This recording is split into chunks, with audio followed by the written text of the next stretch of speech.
Perkenalkan, nama saya Sabah dari kelas 11 IPA dan dari kelompok keempat. Pada kesempatan kali ini saya akan menjelaskan mengenai pengertian dari kondisi awal Indonesia setelah merdeka.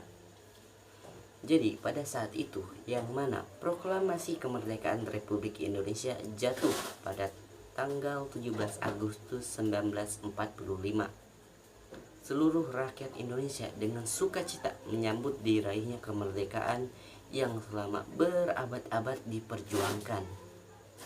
Melalui pengorbanan yang begitu besar untuk menjadi suatu bangsa yang merdeka, secara de facto akhirnya bisa terwujud. Namun tidak semudah angan-angan bahwa menjadi bangsa yang merdeka perlu memperoleh kedaulatan secara hukum di Mahkamah Internasional. Sehingga kedaulatan merupakan syarat eksistensi suatu bangsa di mata bangsa yang lainnya. Kemudian, berserbangan dengan cita-cita Indonesia, Belanda justru ingin kembali menjajah bangsa ini. Nah, yang mana pada kurun waktu 1945 hingga 1949, negara kincir angin seolah-olah memberi harapan melalui perjanjian di meja perundingan. Sejarah mencatat ada banyak perjanjian yang dilakukan, dan diantaranya adalah perjanjian Linggarjati di Cirebon, perjanjian Renville, dan perjanjian Romroyon di Jakarta. Nah, perjanjian-perjanjian ini merupakan salah satu usaha Belanda dalam mencegah Indonesia mendapatkan kedaulatan sebagai negara yang merdeka. Nah, baiklah kita bahas ke perundingan yang pertama, yaitu perundingan Linggarjati yang dilaksanakan pada tanggal 10 November 1946 di Cirebon. Perundingan ini merupakan kelanjutan dari perundingan sebelumnya, yang mana Belanda mengakui Republik Indonesia secara de facto, namun wilayahnya tidak seluas Hindia Belanda atau tidak seluas Sabang sampai Merauke.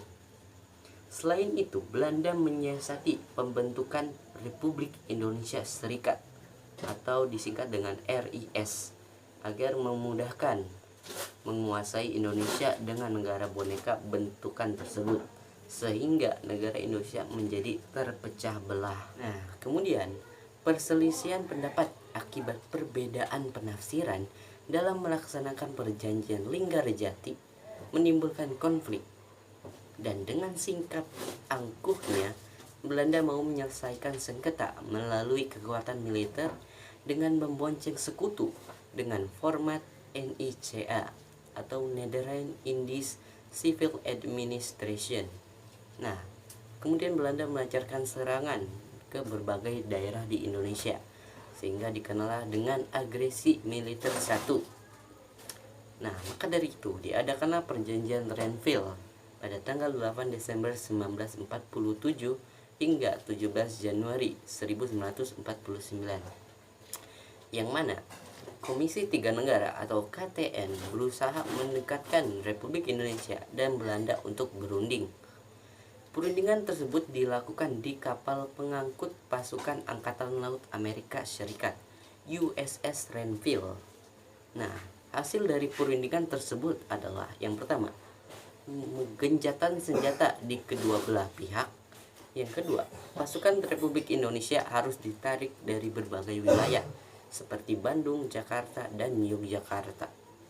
Kemudian yang ketiga, Belanda bebas membentuk negara federal atau RIS, Republik Indonesia Serikat.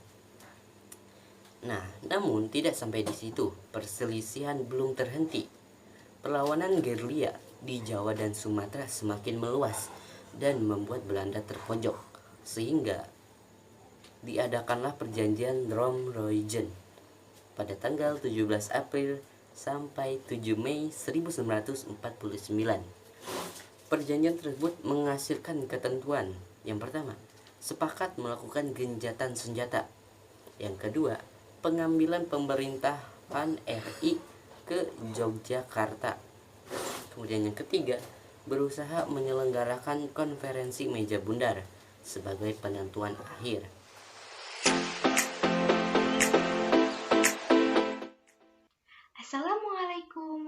warahmatullahi wabarakatuh. Halo, saya Syifa Amalia Salihah, kelas 11 IPA dari kelompok 4 Sejarah Indonesia. Di sini saya akan menjelaskan mengenai kondisi bangsa Indonesia pada masa awal kemerdekaan negara Indonesia di bidang politik. Pada tanggal 17 Agustus 1945, negara Indonesia telah berhasil memproklamasikan kemerdekaannya. Negara Indonesia telah terlepas, terbebas dari belenggu penjajahan. Namun, perlu kita ketahui bahwasanya pada masa awal kemerdekaan negara Indonesia, kondisi politik negara Indonesia masih belum stabil. Banyak insiden yang terjadi, banyak kacauan, banyak kericuhan, banyak ketegangan, dan lain sebagainya. Ketidakstabilan tersebut disebabkan oleh beberapa faktor, yaitu ada faktor internal dan ada faktor eksternal. Nah, di sini saya akan menjelaskan faktor internalnya terlebih dahulu. Apa saja sih faktor internal yang menyebabkan ketidakstabilan kondisi politik pada masa awal kemerdekaan negara Indonesia? Yang pertama, adanya persaingan antar partai politik yang disebabkan oleh perbedaan ideologi, sehingga hal tersebut memberikan pengaruh yang cukup signifikan terhadap pemerintahan negara Indonesia. Yang kedua, yaitu adanya gangguan-gangguan keamanan dalam negeri. Perlu kita ketahui bahwasanya pada masa awal kemerdekaan negara Indonesia, banyak gangguan-gangguan yang terjadi. Namun, gangguan-gangguan tersebut bukan berasal dari kekuatan bangsa asing, namun berasal dari pemberontakan di dalam negeri sendiri. Yang sebagian besar itu disebabkan oleh perbedaan ideologi.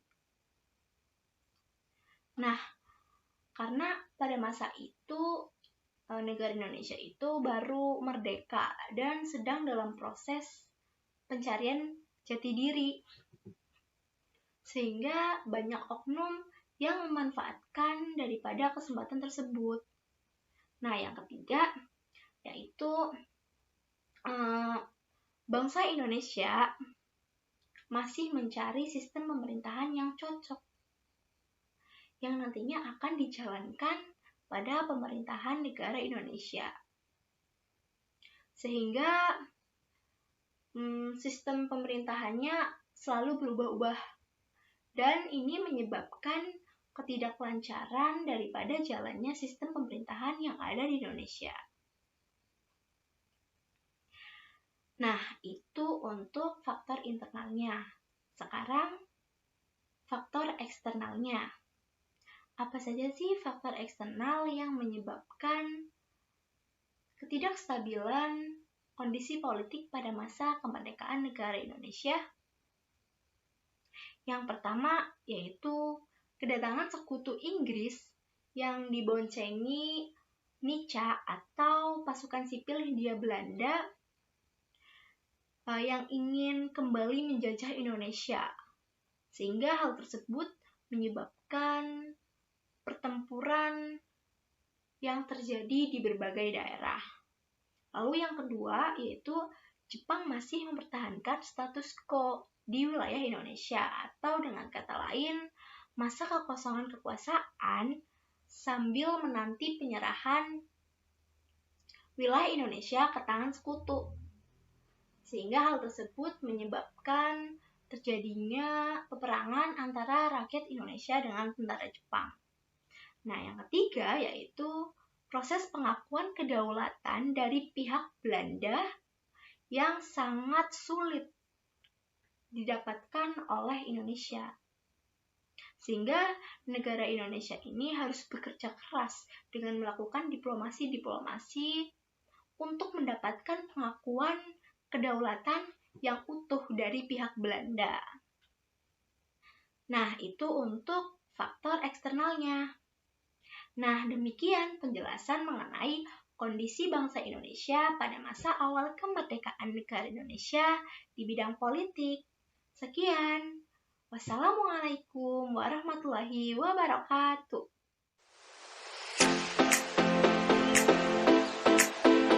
Assalamualaikum warahmatullahi wabarakatuh. Nama saya Sylvia Destiani dari kelas 11 IPA. Saya dari kelompok 4. Kondisi bangsa Indonesia pada masa awal kemerdekaan di bidang ekonomi. Keadaan ekonomi Indonesia pada akhir kekuasaan Jepang dan pada awal berdirinya Republik Indonesia sangat sulit dan kacau. Hal itu dikarenakan Indonesia baru saja merdeka, belum memiliki sistem pemerintahan yang bertugas untuk menangani perekonomian negara dan belum mempunyai pola dan cara untuk mengatur keuangan ekonomi yang mantap. Ditambah, Belanda pada saat itu belum mau mengakui kemerdekaan Indonesia dan terus saja menghambat kebijakan pemerintah Indonesia di bidang perekonomian. Kemudian, ada pun faktor penyebab kekacauan perekonomian di Indonesia. Yang pertama, terjadi inflasi yang sangat tinggi. Inflasi yang sangat tinggi ini terjadi karena uang Jepang yang pada saat itu beredar di masyarakat sangat tinggi. Akan tetapi, kemampuan ekonomi untuk menyerap uang tersebut masih sangat rendah.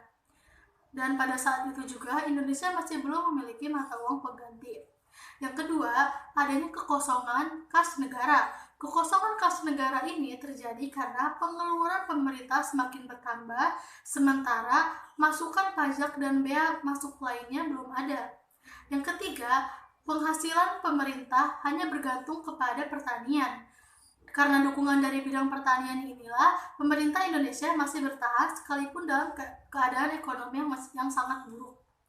Yang keempat, adanya blokade ekonomi dari Belanda dengan menutup pintu keluar masuk perdagangan Republik Indonesia dengan tujuan agar ekonomi Indonesia mengalami kekacauan sehingga terjadi kerusuhan sosial karena rakyat menjadi tidak percaya kepada pemerintah. Dan untuk menekan Indonesia dengan harapan bisa kembali dikuasai oleh Belanda. Adapun upaya yang dilakukan untuk mengatasi blokade ekonomi Belanda ini. Yang pertama, diplomasi beras ke India. Pemerintah Indonesia bersedia memberi bantuan kepada India yang pada saat itu mengalami krisis kelaparan dengan mengirimkan 500.000 ton beras, dan sebagai imbalannya pemerintah India memberikan pakaian yang saat itu sangat dibutuhkan oleh rakyat Indonesia dan juga memberikan dukungan aktif dari secara diplomatik atas perjuangan Indonesia di forum internasional. Yang kedua, mengadakan hubungan dagang langsung dengan perusahaan swasta Amerika Serikat, Malaysia, dan Singapura. Yang ketiga, pemerintah Indonesia membentuk badan perwakilan resmi di Singapura dengan tujuan secara rahasia untuk menembus blokade ekonomi Belanda dengan melakukan perdagangan barter.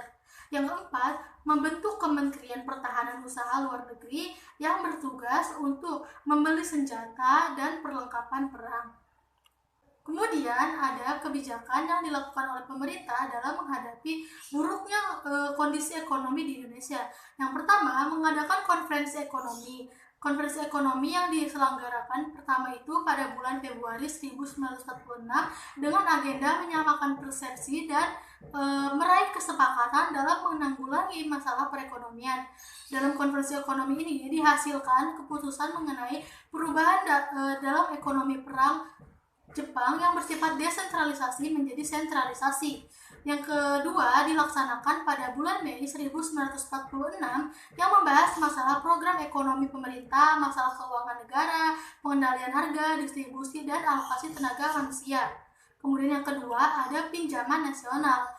Program ini dilaksanakan untuk penyaluran pinjaman nasional demi meningkatkan kepercayaan rakyat kepada pemerintahan.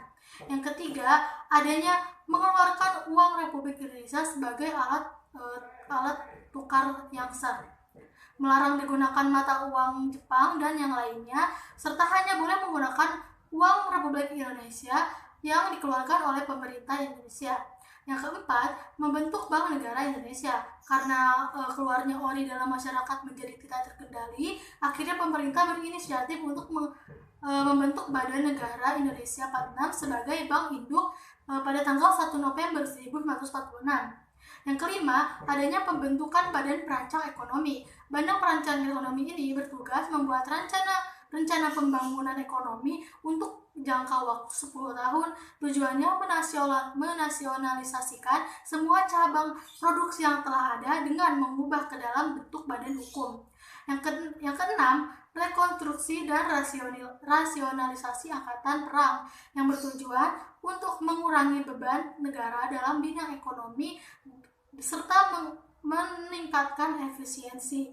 Yang ketujuh, rencana Kasimo. Program ini merupakan rencana produksi 3 tahun untuk meningkatkan kehidupan rakyat dengan meningkatkan produksi bahan pangan dan swasembada pangan. Yang kedelapan, ada Persatuan Tenaga Ekonomi yang bertujuan untuk menggiatkan kembali pengusaha swasta dengan mengaktifkan kembali gabungan pemerintah, perindustrian, dan perusahaan penting. Demikian adalah upaya-upaya yang dilakukan pemerintah Indonesia demi meningkatkan kesejahteraan rakyat Indonesia meskipun Belanda pada saat itu masih belum pergi dari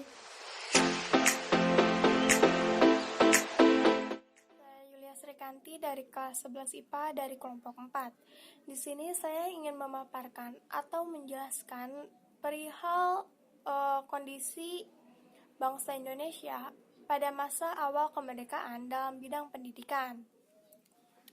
Dalam Kabinet pertama RI, Ki Hajar Dewantara diangkat sebagai Menteri Pendidikan, Pengajaran, dan Kebudayaan, atau dapat pula disingkat sebagai PPK.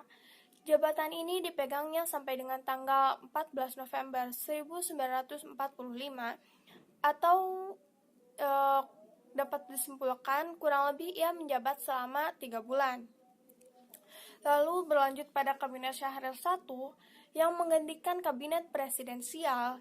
Jabatan Menteri PPK dipegang oleh Mr. TSG Mulya, yakni dari tanggal 14 November 1945 sampai 12 Maret 1946. Lalu Kabinet Syahrir II yang mulai bekerja dari tanggal 12 Maret 1946. Pada mulanya jabatan Menteri PPK masih dikosongkan.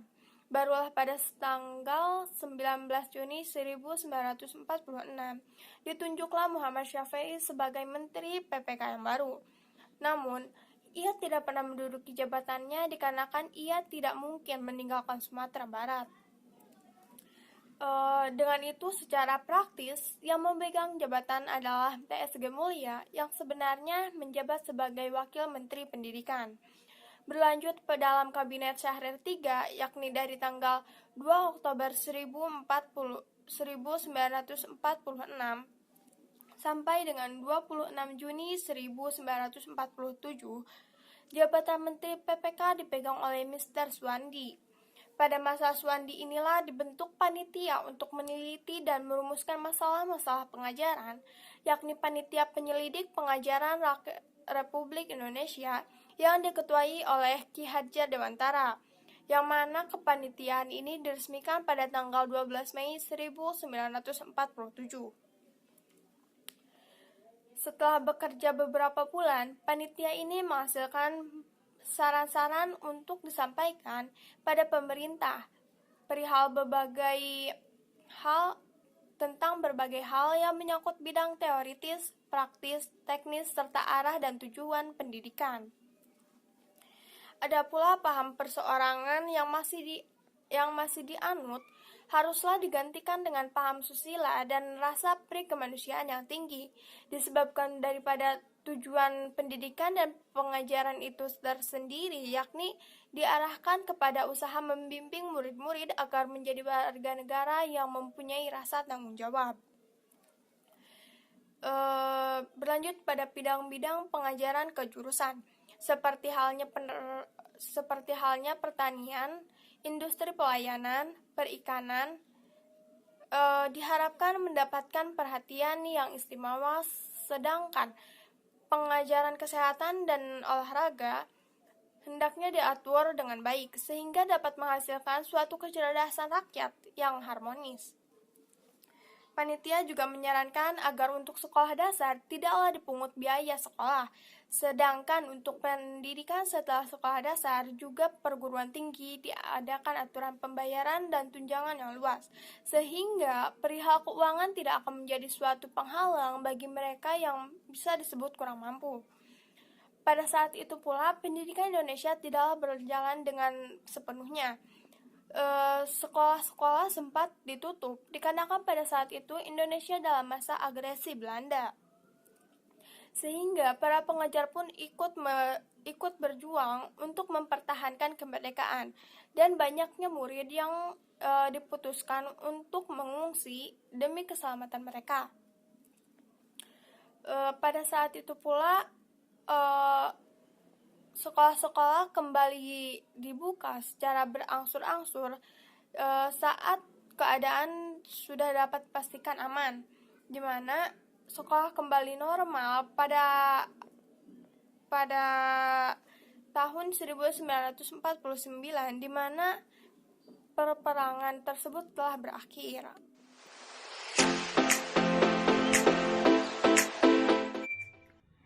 Assalamualaikum warahmatullahi wabarakatuh. Nama saya Sylvia, kelas 11 IPA. Saya akan menjelaskan tentang konflik kemerdekaan Indonesia.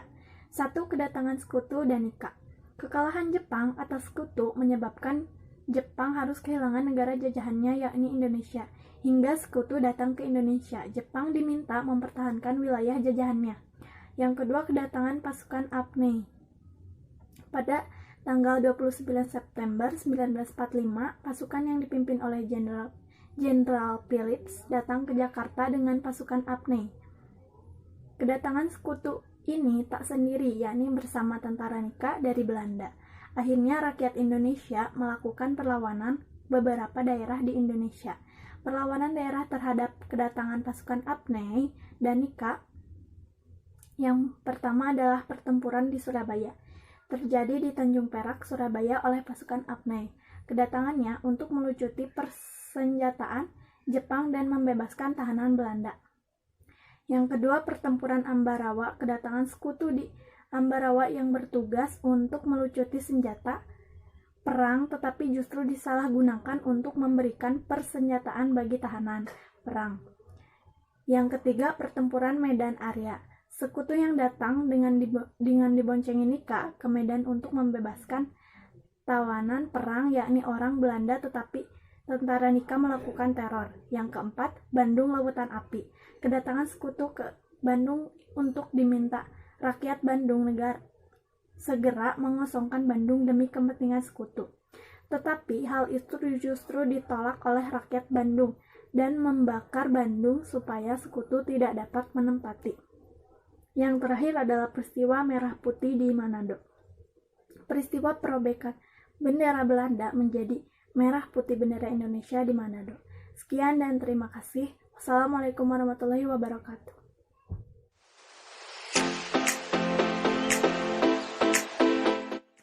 Assalamualaikum warahmatullahi wabarakatuh. Perkenalkan, nama saya Ranggali Mustafa dari kelas 11 IPA, juga dari kelompok 4. Di sini saya akan sedikit menjelaskan tentang upaya pemerintah pada awal kemerdekaan Indonesia. Ada beberapa upaya yang dilakukan oleh pemerintah untuk mengatasi suatu permasalahan pada awal kemerdekaan Indonesia. Yang pertama yaitu dengan memindahkan ibu kota. Pada saat itu Jakarta sedang mengalami kekacauan, sehingga pemerintah mengambil tindakan untuk memindahkan ibu kota dari Jakarta ke Yogyakarta pada 4 Januari 1946. Kemudian yang kedua yaitu dengan mengeluarkan mata uang ori, uang Republik Indonesia, dan juga menyatakan bahwa Nika merupakan alat tukar yang tidak sah. Kemudian yang ketiga yaitu dengan menyamaratakan antara hak dan kewajiban warga negaranya, Nah, jadi tidak ada lagi diskriminasi antara warga negara di kalangan tinggi dan juga warga negara di kalangan rendah. Mungkin hanya itu yang dapat saya sampaikan. Mohon maaf atas segala kekurangannya. Saya tutup. Wassalamualaikum warahmatullahi wabarakatuh.